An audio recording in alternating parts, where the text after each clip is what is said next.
एते यज्ञ होउची काहीकि ये गोटे प्रश्न बाची कहार आपण मानकर मोर समस्त तेरे भली यज्ञ जो भली यज्ञ आपण माने समस्ते स्थूल रे प्रभु जेतेबे स्वयं अखिल ब्रह्मांडपति अनंत कोटि विश्व ब्रह्मांडर महानायक जेतेबे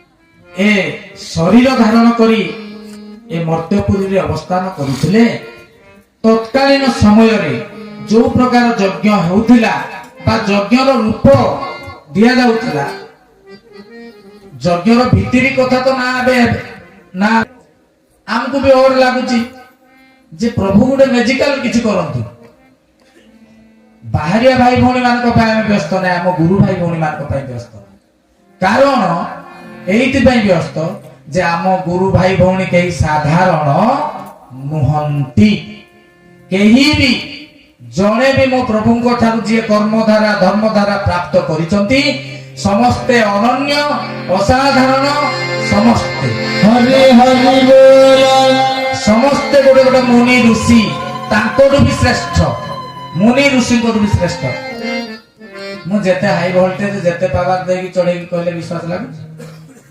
लागु मुनि ऋषि तो श्रेष्ठ हम हेइतबा भाई हेइतबा मु जानि कहि पारिबेनी आपण हेइतबो बिल्कुल मुनि ऋषि श्रेष्ठ केबे हेइ नथिबा का मुनि ऋषि श्रेणी भी हेइ नथि किंतु मो ठाकुर कहतनी मुनि संगे मुनि खेल करूथबे केही कार्य न चिन्हिबे मालिक कहतनी कहले मुनि संगे मुनि खेल होथबे केही का को जानि न पारुथबे से कैपेसिटी जेमति कहतनी वशिष्ठ धन रे वशिष्ठ विश्वामित्र कर परस्पर शक्ति नथिला उभय भूमि को चिनिबा पे थिला किंतु चिनि पारु नथिले चेष्टा करू नथिले सना ठीक से रीति मुनि ऋषि समस्त बसिथिले भी केही काहा कि चिनिबा पई सामान्यतम चेष्टा भी करि पारु नाहंती आमे तेनु हे सज्जन मंडली तेनु आमे निजकु साधारण मनुष्य बोली विवेचना एई नजर रे रखिजति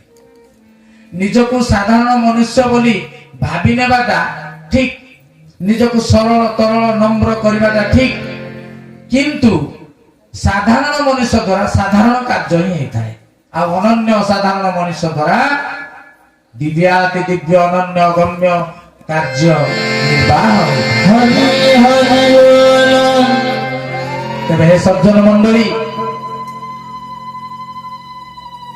प्रभु मोर किंतु कहला धन रे तू साधारण नुहे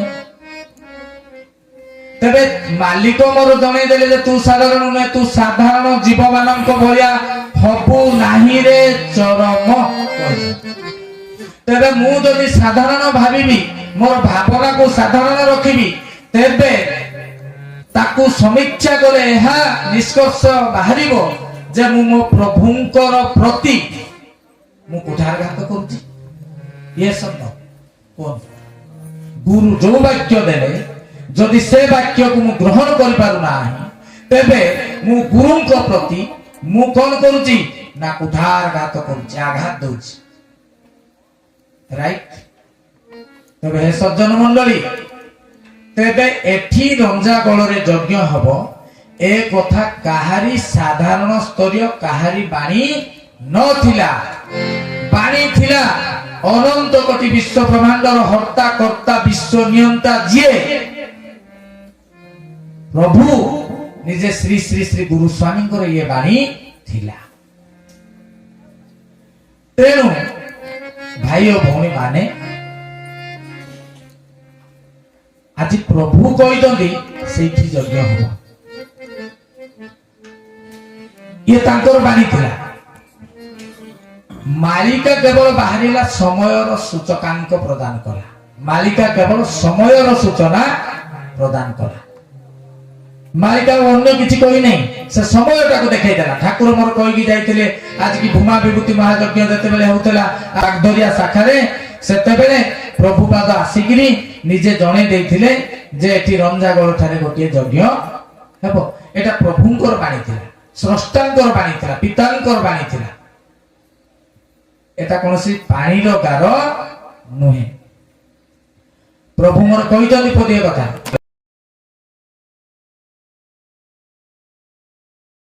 ଗୋଟେ କଥା ଆମେ ମନେ ରଖିବା ଯେ ଆଜି ଚାରିଆଡେ କୁହାଯାଉଛି ଯେ ମାଳିକା ଲେଖିକିରି ଯଜ୍ଞ କରିଦେଉଛନ୍ତି, ଏଟା ନିଜ ମନ ଗড়ା କଥା। ତେବେ ଆମେ ବି ପ୍ରଭୁକୁ ନିବେଦନ କରୁଛୁ, ଯେହେତୁ ମାଳିକାଟା ଆସୁଛି ଆମ ମାଧ୍ୟମରେ, ତେଣୁ ଆମକୁ ବି ଅଡ ଲାଗୁଛି ଯେ ପ୍ରଭୁ ଗୋଟେ ମେଜିକାଲ କିଛି କରନ୍ତୁ ବାହାରି। ତେବେ ହେ ସଜ୍ଜନ ମଣ୍ଡଳୀ, ସିଏ କହିଲେ ପିତା ବାକ୍ୟ ଅଟୋଟି ପଥରର ଗାର, ପିତା ବାକ୍ୟ ପାଳିଥିଲେ ହୋଇବୁ ଅମର। ହେ ସଜ୍ଜନ ମଣ୍ଡଳୀ, ଆମକୁ ସେ ଚେତନା ପ୍ରଦାନ କରୁଛନ୍ତି, ଜଣେଇ ଦେଇଛନ୍ତି ଯେ ଆମେ କିଏ। ଯେ କହିଲେ ଧନରେ ମୋର ବାକ୍ୟକୁ ତୁ ପାଣିର ଗାର ବୋଲି ଭାବନା। ତେଣୁ ବ୍ରହ୍ମଙ୍କର ମୁହଁରୁ, ସ୍ରଷ୍ଟାଙ୍କର ମୁହଁରୁ ସେ ପାଣି ନିର୍ଗତ ହେଇଛି। ତେଣୁ ହେ ସଜ୍ଜନ ମଣ୍ଡଳୀ, ଆଜି ଆମେ ବସିକିରି ଆମେ ନିଜକୁ ସାଧାରଣ ଜୀବ ବୋଲିକିରି ଆମେ କହୁଛନ୍ତି। ସବୁ ଭାଇମାନେ କହନ୍ତି, ବିଭିନ୍ନ ଜାଗାରେ କହନ୍ତି ଆମେ ତ ସାଧାରଣ ଜୀବ, ଆମ ଭାବରେ ଆମେ ଏହା ଭାବିବା ବିଲକୁଲ ଗଲତ। ଆପଣ ସାଧାରଣ ଜୀବ ନୁହନ୍ତି। ମାଲିକ ମୋର ସ୍ପଷ୍ଟ ଭାବରେ କହିଦେଇଛନ୍ତି, ତୁ ସାଧାରଣ ଜୀବ ଭଳି ହେବୁ ନାହିଁ ରେ ଚରମ। ସମସ୍ତେ ଯେମିତି ଭାବରେ ଆସିଛନ୍ତି ତୁ ଆସିନୁ, ତୁ ଚେତନା ଫଳ ନେଇକିରି ଆସିଛୁ। ହରି ହରି ବୋଲ। ଚେତନା ଫଳ ନେଇକି ମାଲିକ କହିଲା ଆଇଛୁ। ମୁଁ କହିବି ମୁଁ ସାଧାରଣ ମାଲିକର କଥା ଉପରେ ମୁଁ ମାଲିକକୁ ତାମାନେ ମୁଁ ଅପମାନିତ କରିବି, ମୁଁ ତାର କଥା ଉପରେ କାଟିକିରି ତାକୁ ଅପଦସ୍ତ କରିବି, ଗୁରୁଙ୍କ କଥା ଉପରେ ମୁଁ କଥା କହିବି। ସାଧାରଣ ନୁହେଁ, କିନ୍ତୁ କାହିଁକି ଅସାଧାରଣ ଶକ୍ତି, ଦିବ୍ୟତା ଏସବୁ ଜିନିଷ ଆମ ଭିତରେ ପ୍ରକଟିତ ହେଇପାରୁନାହିଁ, ତାର କାରଣ ଅଛି ଅଲଗା। ବୁଝିପାରିଲେ? ତେବେ ହେ ସଜ୍ଜନ ମଣ୍ଡଳୀ, ଆମେ ଚେତନା ଫଳ ନେଇକି ଆସିଛୁ। ସେଇଥିପାଇଁ ଆମକୁ ଧୈର୍ଯ୍ୟ ସ୍ତର୍ଯ୍ୟ ଭକ୍ତିର ପରୀକ୍ଷା ଚାଲେ। ସେଥିପାଇଁ ପ୍ରଭୁ ପକେଇଛନ୍ତି ଗୋଟେ ଖତରନାକ ପରୀକ୍ଷାରେ, ଯେ ପ୍ରଭୁଙ୍କ ମୁହଁରୁ ବାହାରିଛି ଏଠି ଯଜ୍ଞ ହବ। ଇଏ କୌଣସି ସାଧାରଣ ଅନ୍ୟ କେହି କହିନାହାନ୍ତି, ଆମେ ଆମ ବୁଦ୍ଧି ବୃତ୍ତି ଲଗେଇ ଦେଇଛନ୍ତି। ଆମେ ସାଧାରଣ ଭାବରେ ଆମେ ମଣିଷ ସ୍ଥୂଳ ଦେଇ, ତେଣୁ ସ୍ଥୂଳ ଭାବରେ ଆମେ ଯେତିକି ଚେଷ୍ଟା କରିବା କଥା ସେତିକି ଯାଇଛନ୍ତି। ପ୍ରଭୁ କହିଲେ ଦେଖିବା କର ତୁ କେତେ ଦୂର ଯାଉଛୁ। ତେଣୁ ହେ ସଜ୍ଜନ ମଣ୍ଡଳୀ, ଭାଇମାନେ ଯେତେବେଳେ ବ୍ୟସ୍ତ ହେଲେ ମୁଁ ସେଇ କଥା କହିଥିଲି। ଆରେ ଭାଇ, ଯଜ୍ଞର ବର ଦେଇଛନ୍ତି କିଏ? କିଏ ଦେଇଛନ୍ତି ବର? ମାଲିକ। ବର ମାଗିଛନ୍ତି ବାକଟ ବିହାରୀ। ଆଉ ଯିଏ ବରଟା ମାଗିଛନ୍ତି ଆଉ ଯିଏ ଦେଇଛନ୍ତି ତାଙ୍କର ବେଶୀ ଚିନ୍ତା ନାହିଁ, ତମର ବେଶୀ ରାଇଜ ଯାକର ଚିନ୍ତା ସୃଷ୍ଟି ସାରା। ମାଲିକର କଥା ପ୍ରତି ଆମେ ବିଶ୍ୱାସ ଦୃଢ଼ତା ରଖିବା ଦରକାର। ଏଇଟା ହଉଛି ଗୋଟେ ଶିଷ୍ୟର ପରମ ମାନେ କର୍ତ୍ତବ୍ୟ। ଏଟା ଗୋଟେ ଶିଷ୍ୟର କର୍ତ୍ତବ୍ୟ। ଯଦି ଆମେ କିଛି ସନ୍ଦେହ ପ୍ରକଟ କରୁଛୁ, ତେବେ ମାଲିକ ପ୍ରତି ଆମେ ମାଲିକକୁ ଅପମାନିତ କରୁଛୁ। ତେବେ ଏ ସଜ୍ଜନ ମଣ୍ଡଳୀ, ଆଉ ଟିକେ କ୍ଲାରିଫାଇ କରିଦିଏ ରଞ୍ଜାଗୋଳ ଯଜ୍ଞ ବିଷୟରେ।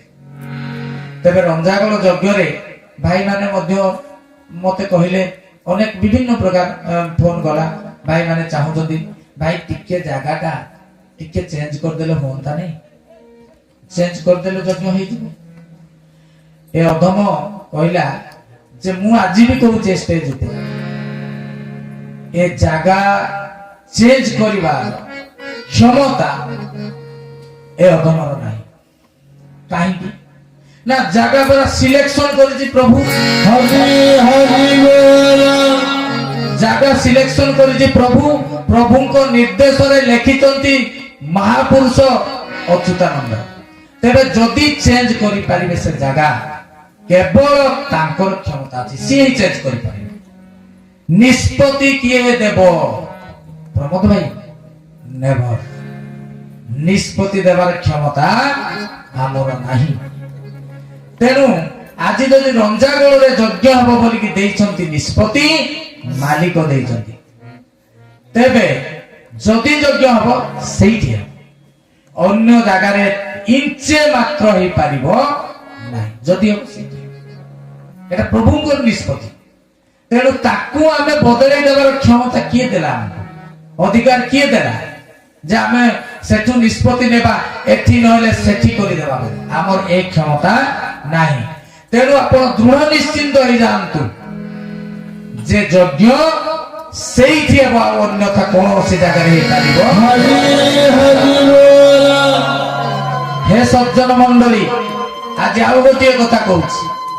ସମୟ ଆମେ ହିସାବ କରୁଛୁ, ଆଜି 20 ଦିନ, ଭାଇ ପାଏ ରକ୍ତ ଶୁଖି ଯାଉଛି, କାଲିକି 19, ଆଉ ପାଏ ଶୁଖିଯିବ, ପୋର ଦିନ 18, ଆହୁରି ଆମେ ଏବେ ବି ଜାଣିପାରୁଛନ୍ତି ନା ସେତେବେଳେ ବି ଜାଣିପାରୁଥିଲେ। ତା ଭିତରେ କଣ କ୍ରିୟା ହଉଥିଲା, କଣ ପ୍ରତିକ୍ରିୟା ହଉଥିଲା, କଣ ଫଳ ମିଳୁଥିଲା, କେମିତି ମିଳୁଥିଲା, କାହାକୁ ମିଳୁଥିଲା, ସେ ବିଷୟରେ ସମ୍ପୂର୍ଣ୍ଣ ଭାବରେ ଆମେ ଅଜ୍ଞ, ଏବେ ବି ଅଜ୍ଞ। କିନ୍ତୁ ଯଜ୍ଞର ଯୋଉ ରୂପରେଖ, ବାହ୍ୟ ରୂପରେଖ ହଉଥିଲା, ତାର ଯୋଉ ଯଜ୍ଞର କଳେବର, ତାର ପ୍ରସ୍ତୁତି, ତାର ଯୋଉ ପ୍ରକାର ଆୟୋଜନ, ସେ ସବୁ ଜିନିଷ ଆମେ ସେତେବେଳେ ଦେଖିଛନ୍ତି ଚର୍ମଚକ୍ଷୁରେ, ଆଉ ଆଜି ବି ଦେଖୁଛନ୍ତି। ପ୍ରଭୁ ମୋର ଗୋଟିଏ କଥା ପଦ କହିଥିଲେ, ଆଜି ବି ଅଧମ କେତେ ବୁଝିଛି କେତେ ନ ବୁଝିଛି କହିପାରିବନି। ସ୍ଥୂଳ ଠାରୁ ସୂକ୍ଷ୍ମ ଶକ୍ତି ପୁଣି ଗୋଟିଏ ଗୁଣ, କେବଳ ଆଜ୍ଞାକୁ ପାରିଲେ ସଙ୍ଗ ହୋଇବ ଟାଣ। ସେକେଣ୍ଡ ପଦଟା ଆଲୋଚନା କରିବା ପାଇଁ କେହି ବିଶେଷ ଇଣ୍ଟରେଷ୍ଟ ଦିଅନ୍ତି ନାହିଁ, ସେଟା ଆମେ ବି ସ୍କିପ୍ କରିଦଉ, ଆମେ ବି ଛାଡ଼ିଦଉ ତାକୁ। ପ୍ରଥମ କଥାଟି ଦେଖୁ ଯେ ସ୍ଥୂଳ ଠାରୁ ସୂକ୍ଷ୍ମ ଶକ୍ତି ପୁଣି ଗୋଟିଏ ଗୁଣ। ଏ ଅଧମ ସବୁବେଳେ କହେ ଯେ ପ୍ରଭୁ ଯେତେବେଳେ ସ୍ଥୂଳରେ ଥିଲେ ତାଙ୍କର ଆଶୀର୍ବାଦଟା ସ୍ଥୂଳ ଯୁକ୍ତ ନଥିଲା, ଆଶୀର୍ବାଦ ସବୁବେଳେ ସୂକ୍ଷ୍ମାତି ସୂକ୍ଷ୍ମ ଥିଲା। ଆପଣ ମାନଙ୍କୁ ଜଣେ ଜଣେ ସମସ୍ତଙ୍କୁ ଯଦି ଷ୍ଟେଜରେ ବସେଇ ଦିଆଯିବ, ଆପଣ କଣ୍ଟିନ୍ୟୁ 7 ଦିନ 7 ରାତି ଆପଣ ପ୍ରଭୁଙ୍କ କଥା କହିପାରିବାର ସାମର୍ଥ୍ୟ ରଖିଛନ୍ତି। ଏହା କିଏ ସନ୍ଦେହ କଲେ ବି ଏ ଅଧମ ସମ୍ପୂର୍ଣ୍ଣ ଭାବରେ ନିସନ୍ଦେହ। 7 ଦିନ 7 ରାତି ଆପଣ ବି କହିଦେବେ। କାହିଁକି ନା ତାଙ୍କର ଅନୁଭବ ଅନୁଭୂତି କେମିତି ପାଇଲେ, କେମିତି ଆପଣ ଗଲାବେଳେ ଗାଡି ଓଲଟି ପଡିଲା, କେମିତି ସାପଟା ଥିଲା ଜୋତା ଭିତରେ କିନ୍ତୁ ଆପଣଙ୍କୁ କାମୁଡ଼ିଲାନି, କେମିତି ଭାଲୁଟା ଦୌଡେଇ ଆଣିଲା କିନ୍ତୁ ରହିଗଲେ, ହାତୀ ଦୌଡେଇ ଆଣିଲା, ହାତୀ ପେଟ ତଳେ ଆପଣ ଗଳିଗଲେ, ଆପଣ ଲକ୍ଷ ଲକ୍ଷ ଅନୁଭବ ଅନୁଭୂତି କହିଦେବେ କେତେ ସୁନ୍ଦର ଭାବରେ। ଯଦି ଗୋଟିଏ ଦିନ ନିଆଯାଏ, ଆଜି କି ବାର ଭାଇ? ବୁଧବାର। ଯଦି ବୁଧବାର ଦିନର ସାମଗ୍ରିକ ଭାବରେ ଭାଇମାନଙ୍କର ସବୁ ଓଡ଼ିଶା ସାରର ସବୁ ଗୁରୁ ଭାଇ ଭଉଣୀ ମାନଙ୍କର ଅନୁଭବ ସେୟାର କରିବା ପାଇଁ କୁହାଯାଏ, ବୁଧବାର ଦିନ କଣ ହେଇଥିଲା, ତେବେ ବୋଧହୁଏ 20,000 ଭାଇ ଭଉଣୀ ସେମ୍ ଟାଇମରେ ହାତ ଟେକିବେ ଏବଂ ଅନୁଭବର କଥା କହିବେ, ସେମ୍ ଟାଇମରେ ସମାନ ସେମାନେ ଭିନ୍ନ ଭିନ୍ନ ପ୍ରକାରିଆ ଅନୁଭବ କରୁଥିଲେ। ତେବେ ମତେ କୁହନ୍ତୁ, ଠାକୁରେ ସେମ୍ ଟାଇମରେ ସେମାନଙ୍କ ପାଖରେ ପହଞ୍ଚି ପାରିଥିଲେ ନା ନାହିଁ? ପହଞ୍ଚି ପାରିଥିଲେ? ଜଣେ ଭାଇ କହିଲା ଗାଡି ଆମର ଓଲଟି ପଡିଲା, ଆମେ କିଛି ହେଲୁନି, ପ୍ରଭୁ ଆମକୁ ରକ୍ଷା କରିଦେଲେ। ଜଣେ ଅପା କହିଲା ଆମେ ବସ୍ ପାଇନଥିଲୁ, ସମସ୍ତେ କହିଲେ ଲାଷ୍ଟ ବସ୍ ପଳେଇ ଗଲାନି, ଆଶ୍ରମରୁ ଆମେ ବାହାରିକି ଆସିଛୁ, କିନ୍ତୁ ପ୍ରଭୁ ସାଙ୍ଗେ ସାଙ୍ଗେ ଗୋଟେ ଅଟୋ ବାଲା ଆସିଲା, କେହି ଲୋକ ନାହିଁ, ଆମକୁ ବସ କହିଲା, ବାଦାମବାଡି ନେଇକି ଛାଡିଦେଲା, କିନ୍ତୁ ପଇସା ଦେଲାକୁ ନେଲାନି। ପ୍ରଭୁ କରେଇଲେ। ତ ସେମ୍ ଟାଇମରେ ପ୍ରଭୁ ସ୍ଥୂଳରେ ଥିଲେ ବି ତାଙ୍କର ଆଶୀର୍ବାଦ ଯେ ସୂକ୍ଷ୍ମାତି ସୂକ୍ଷ୍ମ ଭାବରେ ସମସ୍ତଙ୍କ ପାଖରେ ପହଞ୍ଚି ପାରୁଥିଲା, ଏଇ କଥାଟି ମୁଁ ମାନେ ଆପଣ ମାନଙ୍କୁ ଦୃଢୀଭୂତ କରାଇବା ପାଇଁ ମୁଁ ଏ ଆଲୋଚନାଟା ରଖୁଛି। ଆଶୀର୍ବାଦ କେବେ ସ୍ଥୂଳଗତ ନୁହେଁ, ଆଶୀର୍ବାଦ ତାଙ୍କର ସୂକ୍ଷ୍ମାତି ସୂକ୍ଷ୍ମ। ସେ ଯଦି ବି ସ୍ଥୂଳରେ ଥିଲେ, ତାଙ୍କର ହାତଟା ଲମ୍ବି ଆସିକିରି ଗାଡି ଆକ୍ସିଡେଣ୍ଟରୁ ଏମିତି ଧରି ପକଉନଥିଲା ମାହାଙ୍ଗାରୁ, ଯଦି ବି ରକ୍ଷା କରୁଥିଲେ ସିଏ ସୂକ୍ଷ୍ମାତି ସୂକ୍ଷ୍ମ ଭାବ। ତେବେ ଏଥିରୁ ଆମେ ଜାଣିଲେ ଯେ ପ୍ରଭୁ ସୂକ୍ଷ୍ମାତି ସୂକ୍ଷ୍ମ ଭାବରେ ତାଙ୍କର ଆଶୀର୍ବାଦ, କରୁଣା, କଲ୍ୟାଣ ସବୁ ଯାଏ। ଭକ୍ତମାନେ ଅନୁଭବ କରନ୍ତି, ପୁଲକିତ ହୁଅନ୍ତି, ଆନନ୍ଦିତ ହୁଅନ୍ତି, ପ୍ରଭୁଙ୍କ ପ୍ରତି ଦୃଢତା, ଅନୁରାଗ, ଭକ୍ତି, ନିଷ୍ଠା ବଢିଯାଏ ଏଇଥିରେ। ତେବେ ସଜ୍ଜନ ମଣ୍ଡଳୀ, ବର୍ତ୍ତମାନ ବି ପ୍ରଭୁ ସ୍ଥୂଳରୁ ହେଲା ପରେ ସେ ପଦିଏ କଥା ଲେଖିଲେ, ସ୍ଥୂଳ ଠାରୁ ସୂକ୍ଷ୍ମ ଶକ୍ତି ପୁଣି ଗୋଟିଏ ଗୁଣ। ଗୋଟିଏ ଗୁଣ ଗୁଣିଲେ ସିଏ, ଗୋଟିଏ ଗୁଣ ଗୁଣି ନାହାନ୍ତି, କୋଟି କୋଟି ଗୁଣ ଗୁଣି ଦେଲେ ସିଏ। କହିଲେ ଧନରେ ମତେ ସ୍ଥୂଳରେ ଯେମିତି ଭାବରେ ମୋର ଆଶୀର୍ବାଦ ପାଉଥିଲୁ, ଅନୁଭବ କରୁଥିଲୁ, ମତେ ଯେମିତି ଭାବରେ ତୁ ବ୍ୟବହାର କରୁଥିଲୁ, ସେତେବେଳେ ସୂକ୍ଷ୍ମରେ ମୁଁ ଅତ୍ର ତତ୍ର ସର୍ବତ୍ର ମୁଁ ବାଣ୍ଟି ହେଇଗଲି, सूक्ष्माति सूक्ष्म भाव मु समस्त जगत परिपूर्ण हो गली सेतेबेले भी थिले किंतु स्थूल रूप जेतेबेले धरि थांती ना तांकर समग्र पावर टाको से टागी रखि थांती सेटा गोटे थाए स्थूल रे पावर टाको से यूज करि थांती पूरा सबुआडे अति दृढ़ दृढ़तर योगी मुनि ऋषि एमाने अनुभव को आनंदी साधारण जीव तांकु सेतेबेले सेही सूत्र रे अनुभव करवाटा अत्यंत कष्ट साध्य काहेकि पावर टाको से पूरा टाणी आनी थांती जोठी स्थूल देहटा थाए सेहिति पय तो ब्रह्मा शंकर बणा ही जाती तांकु पाइबा पाइ काहेकि तांको स्थूल देहटा रे सब पावर को से नै गई रखि थांती आ खेलर मालिकटा से निजे चाटिकी मोडु थांती तेरे हे सज्जन मंडली जेतेबेले प्रभु स्थूल सूक्ष्म हेले सेतेबेले अन्यान्य कथा को छाड़ी दउची यज्ञर रूपरेख कथा मु कहूची जेतेबेले यज्ञ कले सेतेबेले कल्प विभूति शांति महायज्ञ हुमा तार कलेबर तार रूपरेख तार आयोजन निश्चित भाव में हमको स्तंभीभूत करिथिबो तापर पर देवगण 7 डेज यज्ञ 7 दिन यज्ञ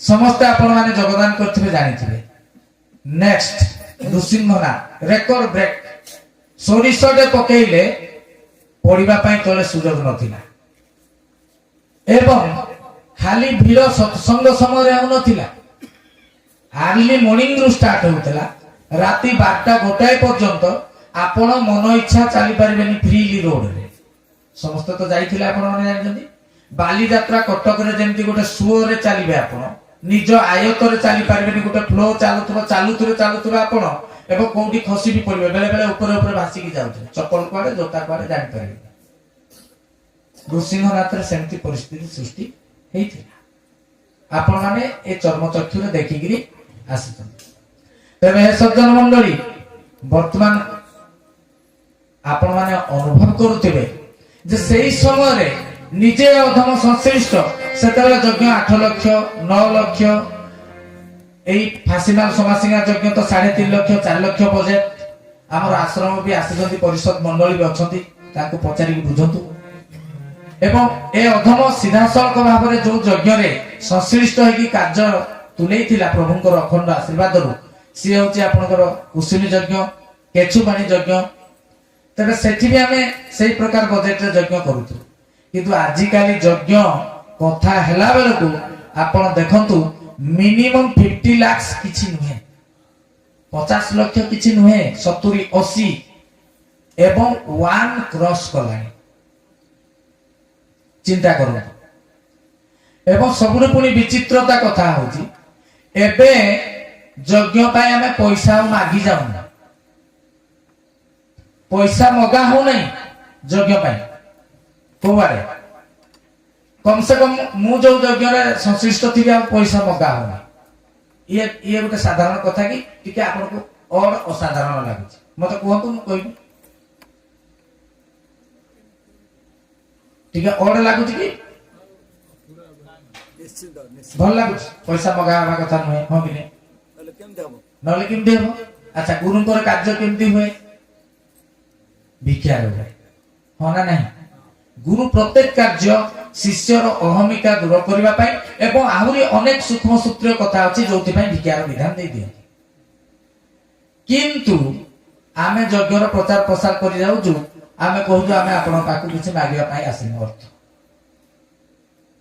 ये हला गोटे विचित्र कथा अच्छा ए ज्ञान हमर अछि कि नै न मागिले किछ हबो नाही अछि कि नै थाई सुधा आमे कहया पे बाध्य हो तुमे देले भी आमे नेबुनी ये की प्रकार आस्पर्धा शुद्ध कथा ये तो गोटे गर्व टिके इगो रहिला ना कथा रे रहिला किंतु आमे जाउ भाई आमे कहू आमे आसी केवल आपन को वार्ता देबा पाई ना आपन को पैसा पत्र किछ मागिया पाई काहे की ना से सब कारण अछि बिना कारण रे किछि कहा जाय नाही आमे रंजागुळ यज्ञ को जिबा आउ केते दिन रहिला भाई आ 20 दिन करबा यज्ञ करबा आ यज्ञ होई परिबो आ 20 दिन रहिला 20 ଦିନରେ କେବେ ଭୂମି ପୂଜନ ହେବ, କେବେ ଆପଣ କରିବେ ଆପଣଙ୍କର ପରମିଶନ,